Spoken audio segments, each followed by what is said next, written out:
We're now going to look at a second type of problem that we see in this section. So if you recall, when we began this chapter, we looked at problems where they gave us a picture of the standard normal distribution curve, and they gave us the area, and they asked us to find the z-score. All right, so I'm just going to show you a quick example right here to help you remember that we have talked about this sort of scenario. So remember that in these problems that we're talking about, they gave us a picture that maybe looked like this, and they had this section shaded, and then they would give us an area for that section, like maybe 0.4783.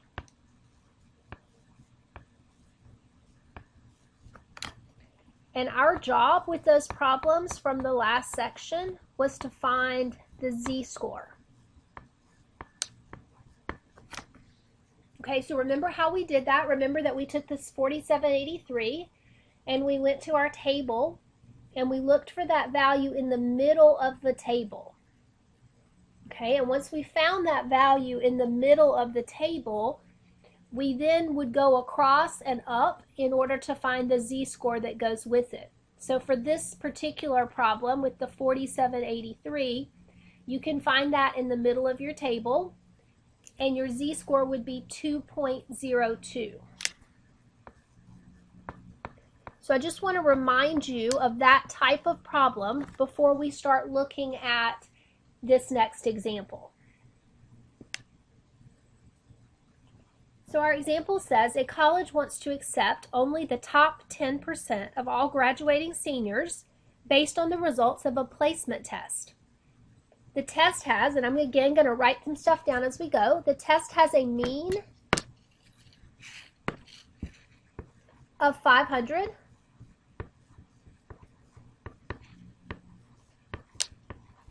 and a standard deviation of 100.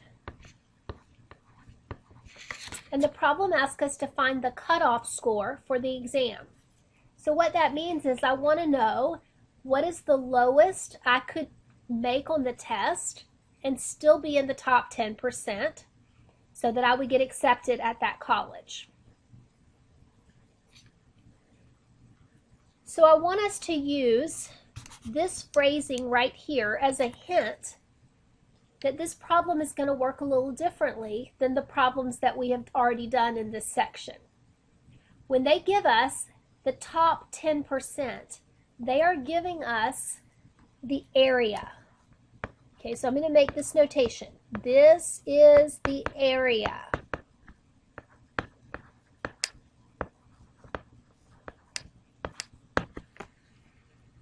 And so our job is going to be able to find the z-score. All right, so again, I'm going to look back here just for a second. Remember, this is what we're doing here. They give us this picture, they give us the area. Our job is to find the z-score. So this is exactly what we're about to do with this problem as well. All right, so the first thing that I need to do is I need to draw a picture of the curve and get the top 10% shaded. All right, so I'm going to draw my curve. I'm going to put a line down the middle for the mean. Okay, and then I'm also going to make the notation that this is, if this is my mean, this is the 500. Okay, now remember that we're really not supposed to write regular numbers down there because this is a z-score axis. But we know that a z-score of 0 is going to be the same thing as the mean of 500. Okay, so I want you to keep that in mind. Now, we want to shade the top 10% of the graduating seniors based on this test. So which side of the curve are we going to be looking at? If I score in the top 10%, I definitely make better than the average, right? If I'm scoring in the top 10%, then my score is going to be definitely higher than 500. So I know that I'm going to be over here somewhere. Okay, so where am I going to be? So let's say that I scored 510. So that would be like right here. And that's not that much higher than the average. And then if I scored like 520, that's not much higher than the average. But at some point, my very best score would be where? My very best score would be probably way over here, right? And I don't know what it might be, maybe like 700, for example. Okay, so you want to keep in mind that on this number line, your very top scores are all the way over here on the right-hand side at the very end. Those are where your best scores are going to be located. All right, so now what I want to do, we'll get rid of this. What I want to do is shade an area where the top 10% of the scores are. So I'm going to draw myself a line here, and I'm going to shade in there. And I'm going to say that these scores represent the best 10%. These are the top 10% of the people who took the test. Okay, and I know that there's going to be a z-score that separates this shaded part from the part of the curve where it's not shaded.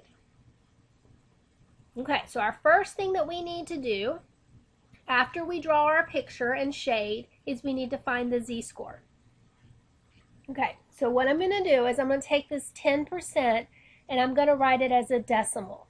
All right, so we know that in order to convert a percent to a decimal, we move that decimal place 2 places back to the left. So this is going to become 0.10.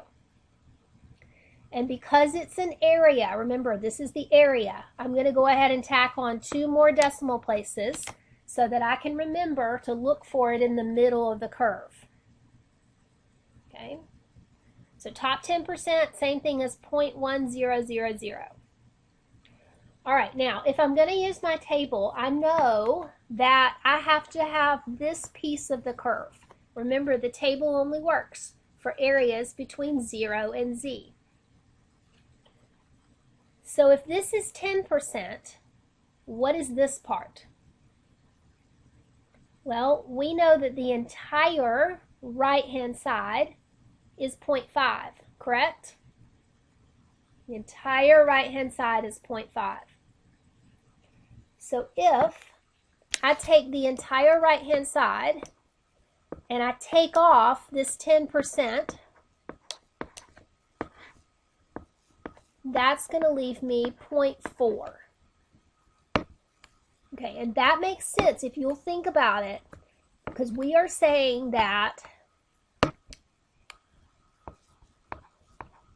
this part of the curve is 40% and this part is 10%. Together that makes 50%.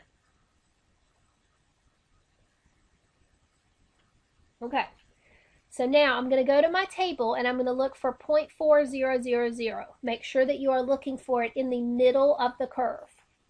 And it's not going to be there exactly. You're going to have to find the closest thing to it.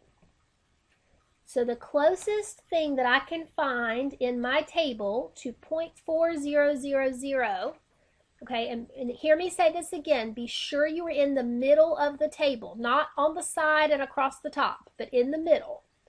The closest thing I can find is 0.3997. That is the closest area to 0.4000. So I'm going to hold my finger right there and I'm going to read off that z-score. So that z-score is 1.28.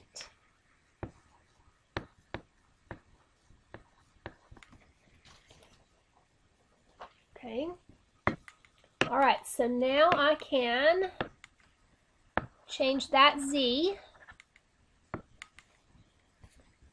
to 1.28.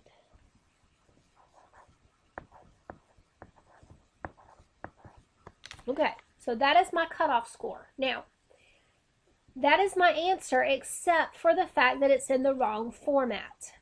Okay, if I'm taking this test that I know has a mean of 500 and I ask somebody what is the lowest I can make and it's still score in the top 10%, and that person tells me that I have to make a z-score of 1.28, that doesn't make any sense to me.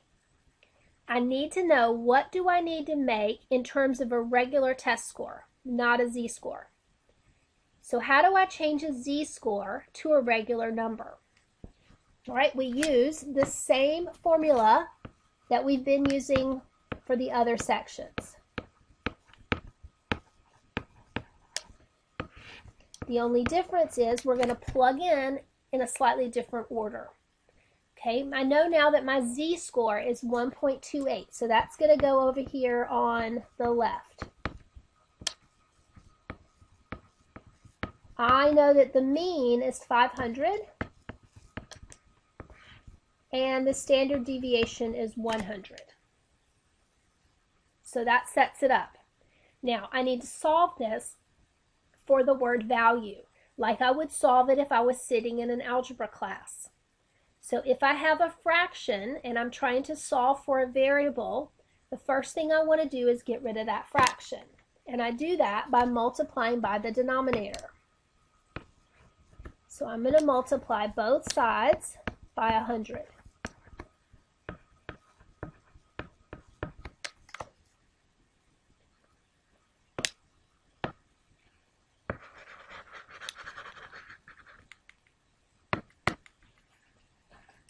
All right, so when I do that, 1.28 times 100, and we'll come over here, is going to be 128.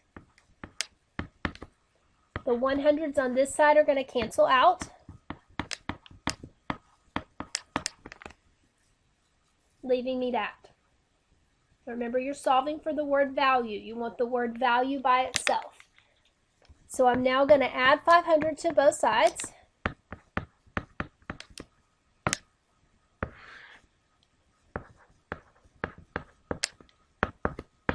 Which is going to give me 628. All right, so this is my answer. This is the cutoff score for the test. If I'm going to score in the top 10%, I have to make at least a 628 on the test.